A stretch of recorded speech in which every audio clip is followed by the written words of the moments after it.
Análisis de la contingencia nacional, junto al escritor y columnista Rafael Gumucio. Rafael Gumucio está con nosotros en el primer pauta de análisis del 2026. O sea, este va a ser el primer comentario de Rafael Gumucio el 2026. Así que yo pondría, pero redoble de tambores. ¿Cómo estás, Rafa? Bien, hola, Rafa. Bienvenido nuevamente. Bien. Como cada viernes nos falla, Rafa. Puede ser 2 de enero, pero aquí está. Oye, teníamos un dato pendiente, una noticia de última hora antes de ir contigo, Rafa, con tu mirada tan particular del país y que tiene que ver con la economía. Exactamente. Ha salido publicado el IMASEC. El último IMASEC del 2025. Sí, el tiranual de noviembre, de 1,2%, muy por debajo de las expectativas que tenía el mercado, que era de 2,2%, y en términos desestacionalizados la actividad económica cayó un 0,6% respecto a octubre, así que sí, partimos mal, por decirlo de alguna manera. Claro, es realmente menor, sí. Partimos mal el año, pero el IMASEC de noviembre, el último que tenemos en el fondo de la actividad económica. Ajá. Y realmente sorprende con un crecimiento bastante menor al que se esperaba. El mercado central vamos a estar analizando qué es lo que significa, qué es lo que trae ese IMASEC, qué es lo que influyó para que el número fuera bastante decepcionante, como se dice. ¿Qué decepción? ¿Qué decepción? Vamos a el año, como parte tradicionalmente en la política, parte con un caldillo de congrio que hace el Partido Comunista, y allí es... que corra un poquito más acá el micrófono, por favor, para que tú y vos escuchen mejor, Rafa Gumucio. Y llamó la atención que Lautaro Carmona dijera: vamos a hacer una oposición constructiva, propositiva, lo que suena opuesto a lo que había ocurrido en su comité central hace unos días, cuando dijeron que iban a estar ahí con las movilizaciones. Que iban a estar bueno, fue caldillo de congrio, pero harto cabeza de pescado. El caldillo de congrio tiene cabeza de pescado, ¿no? En este caso sí, dices tú. Se me ocurre que para el sabor sí, pero no sé. Sí, puede ser. ¿Y por qué te parece que tiene harta cabeza de pescado? No, lo cabeza de pescado fue lo anterior, digamos. Esta declaración me parece bastante sana, era lo esperable, digamos, lo normal. Uno no puede declararse en estado de insurrección o de enojo cuando el gobierno nuevo no ha empezado, digamos. Puede uno tener todas las oposiciones del mundo, pero esta idea de Lautaro Carmona fue completamente sin sentido. Lo interesante, más que estas declaraciones, es ver qué va a pasar, porque es un tema bien importante, qué va a pasar dentro del Partido Comunista entre Janet Jara y Lautaro Carmona, o entre la opción del jarismo con el... Oye, que espérate, llamó la atención la ausencia de Janet Jara. Porque hace un año ella estuvo ayudando a servir los platitos, y ayer... ni fue. Pero al mismo tiempo que digamos que se estaba realizando el caldillo del congrio, Janet Jara sacó un mensaje, reapareció en redes sociales. ¿Haciendo qué? Diciendo que saludando a todo el mundo, digamos, y que en el nuevo año, y que dijo que iba a seguir como atenta a lo que pasaba, un poco como viendo si es que no hubiera ningún retroceso en los derechos sociales, etcétera. Pero claro, marca la diferencia de que aparece en redes sociales, pero no en el caldillo. No sirviendo el caldillo. No, claro, se quedó sin sopa. ¿Es señal para ti eso, no? ¿Es señal sí, de algo, claro, no? Sí, por supuesto. Ahora, yo creo que ella está bien cansada, yo creo que está descansando, pero igual sí, por supuesto, ahí van a pasar muchas cosas que sería interesante verlas. Por un lado, el socialismo democrático o los grupos más moderados quisieran que Janet Jara o gente así, o Camila Vallejo, que realmente es la figura del Partido Comunista que es brillante y emergente, digamos, se fueran hacia el PPD o el Partido Socialista, sobre todo el Partido Socialista. Pero sería absurdo que se fuesen, porque tienen más poder dentro de un Partido Comunista, pero ¿cómo pueden dentro del Partido Comunista hacer los cambios de dentro, dices tú? Claro, pero es difícil, porque Jadwe y el jaduismo, que son realmente el otro poder, tiene mucho poder entre los más jóvenes del partido. Entonces, esta generación, la generación de Janet Jara y de la Camila Vallejo, que no son la misma edad, pero que pertenecen a la misma sensibilidad política, se han quedado un poco como el jabón de sándwich, entre los viejos, como Lautaro Carmona y Jadwe, y los más jóvenes. Entonces va a ser interesante lo que va a pasar ahí. Oye, pero ¿cómo el Comité Central dice una cosa una semana y a la otra semana después el caldillo dice o tal vez algo tan distante? Tal vez no son incompatibles. ¿O era que el caldillo estaba muy picante? Sí, el comité central... O muestra esa fisura que dices tú, eso es como ya que empieza a tener dos almas, aunque el PC históricamente nunca ha tenido la dos. declaración primera, no sé si era de Lautaro Carmona o del comité central. ¿Cuál? Digamos. La primera del comité central. Sí. Comité central, bueno, pero Lautaro Carmona es el comité central. o sea, sí.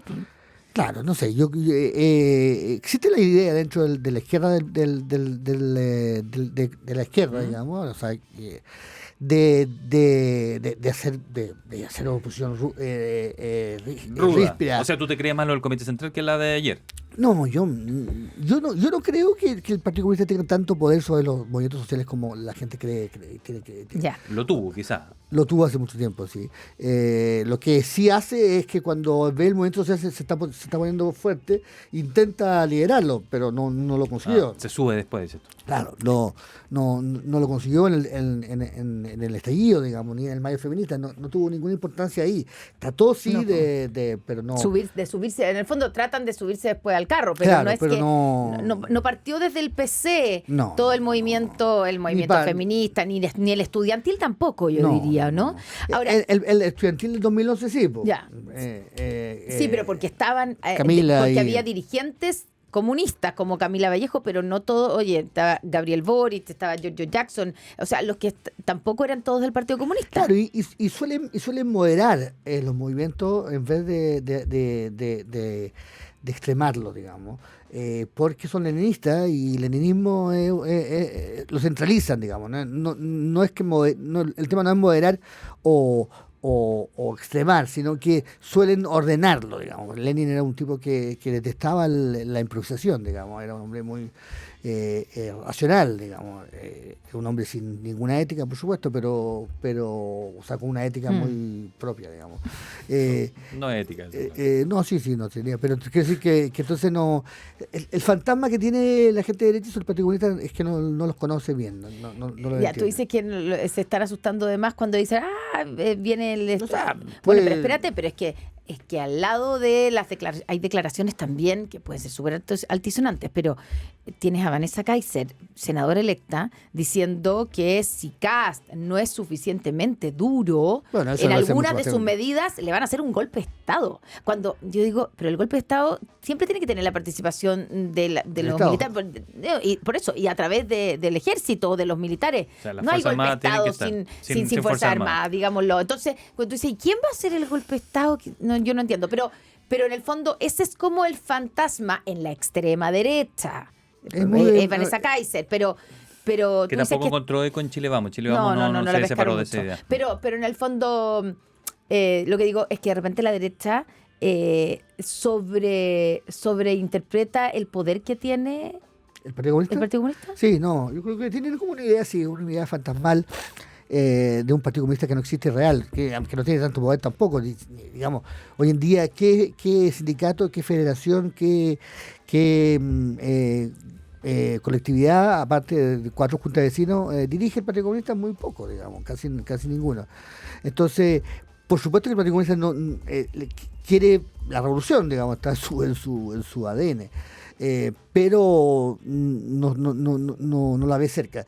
Yo creo que más peligroso para Kast es Kaiser y el mundo del kaiserismo es mucho más peligroso. Sí, ¿por qué? Porque ya están empezando como a exigir, a pedir.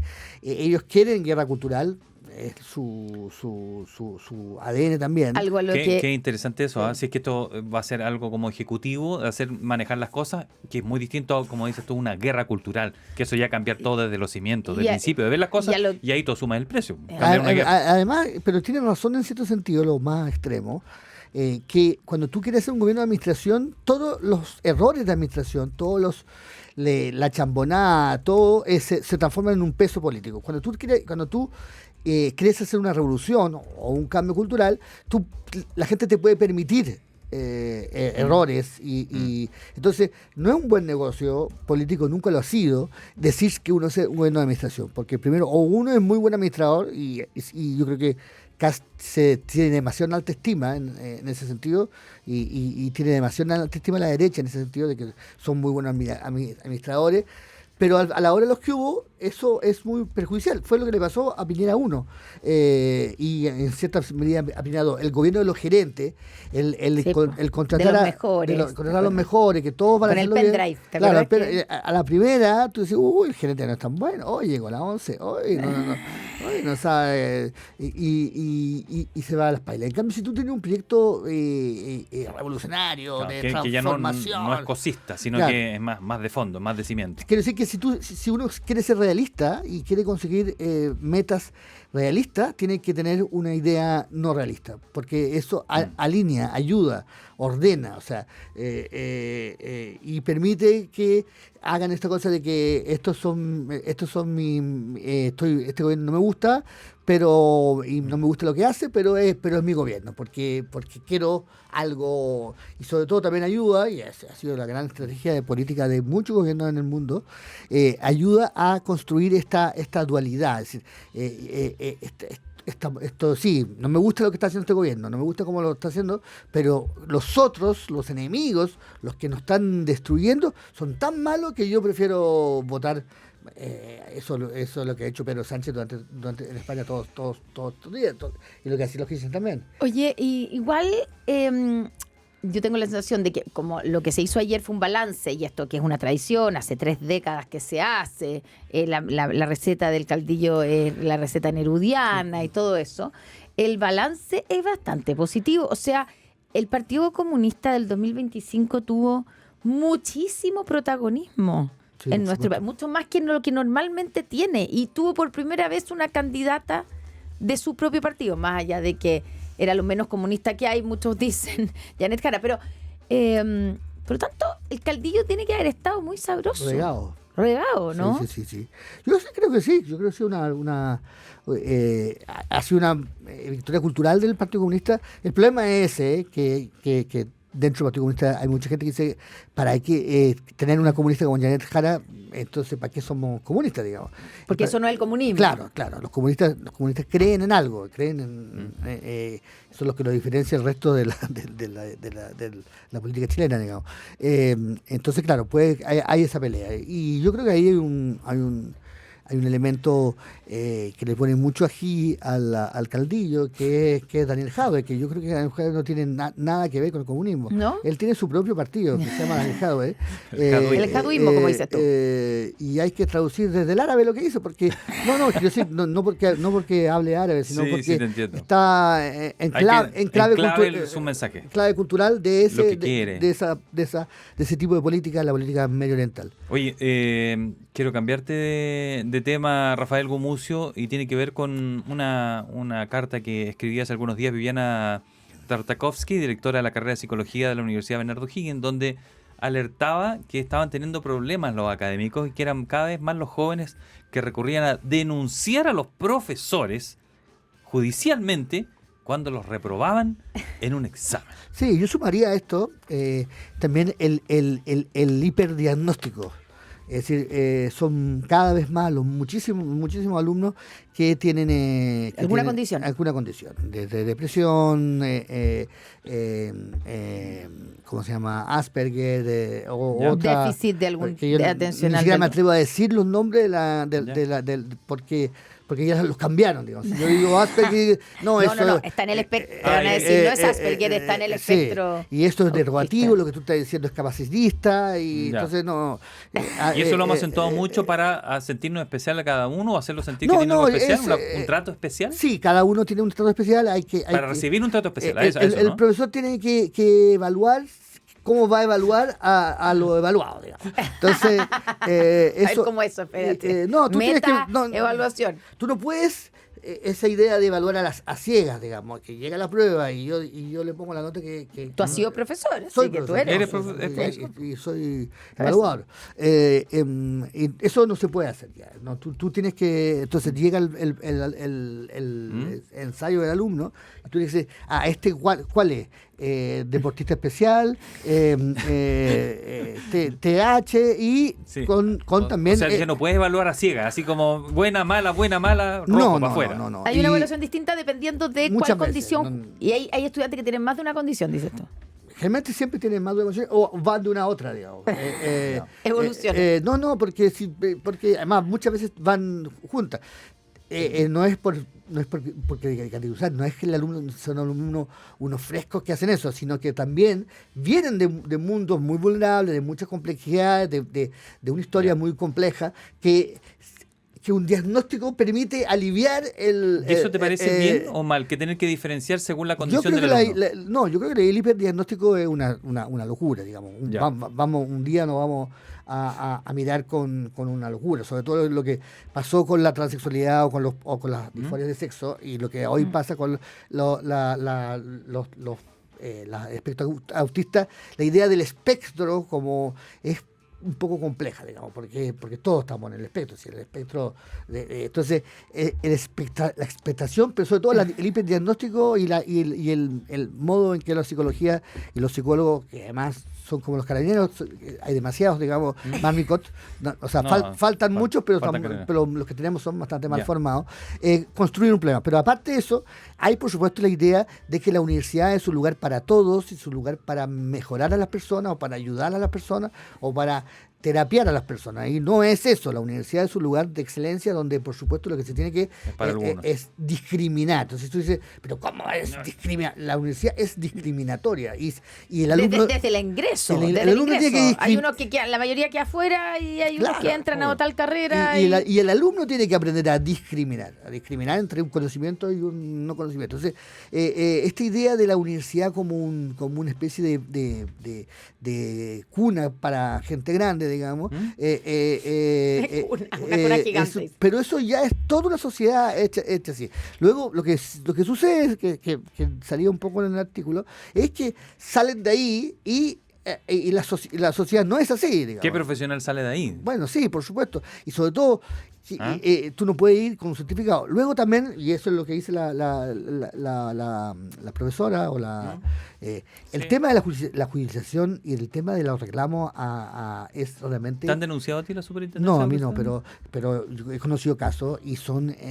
una locura. Es una locura. No aceptan su fracaso. Estudiantes que buscan un pretexto, no por su fracaso. Porque los rajaron, así se decía. Claro. Y lo que pasa es que eso hace que los profesores, sobre todo los directivos, pierdan una cantidad de tiempo astronómica, porque por más que los recursos puedan ser totalmente fantasiosos, digamos, puede llegar a decir que yo... pero conclusión, esto es una exageración de parte de los alumnos. También es un problema del tema judicial o del tema de la superintendencia. Que acoge esto. Que debería desechar la mitad de ellos o decir aquí hay un sistema de libertad de enseñanza y si a ti no te gusta cómo te evalúan y cómo son los profesores, tú te vas a otra universidad. Y me imagino, se nos acaba el tiempo, yo sé, pero esto trae consecuencias en el mismo actuar de inhibir a los profesores de evaluar de manera, no sé, drástica o de manera rigurosa. No tiene elementos woke a todo esto. Lo que ha ido pasando con los profesores, lo que nos ha ido pasando es que va a haber un momento, y que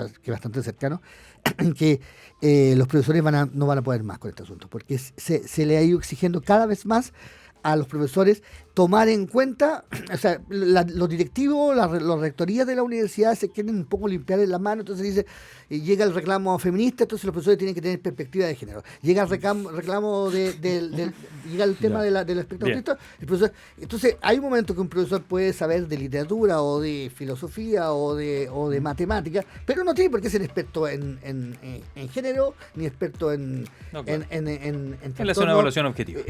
Muy bien, Rafa. Pero entonces el estrés que el profesor está viviendo va a terminar y va a haber muy luego ya está empezando a ver la ley laboral, o sea, que el profesor va a empezar a decir, mira, tú, desde el punto de vista laboral, me estás haciendo una sobrecarga, me estás exigiendo, me estás estresando, y la ley de la universidad. Entonces, y ahí va a haber un momento en que los profesores vamos a tener que comportarnos como trabajadores y no como peones de las incapacidades desde el punto de vista de los órganos rectores de lidiar. Bien, Rafa, oye, te damos las gracias. Interesante además las consecuencias que puede tener esto. Cuídate mucho, Rafa. Hasta la próxima semana.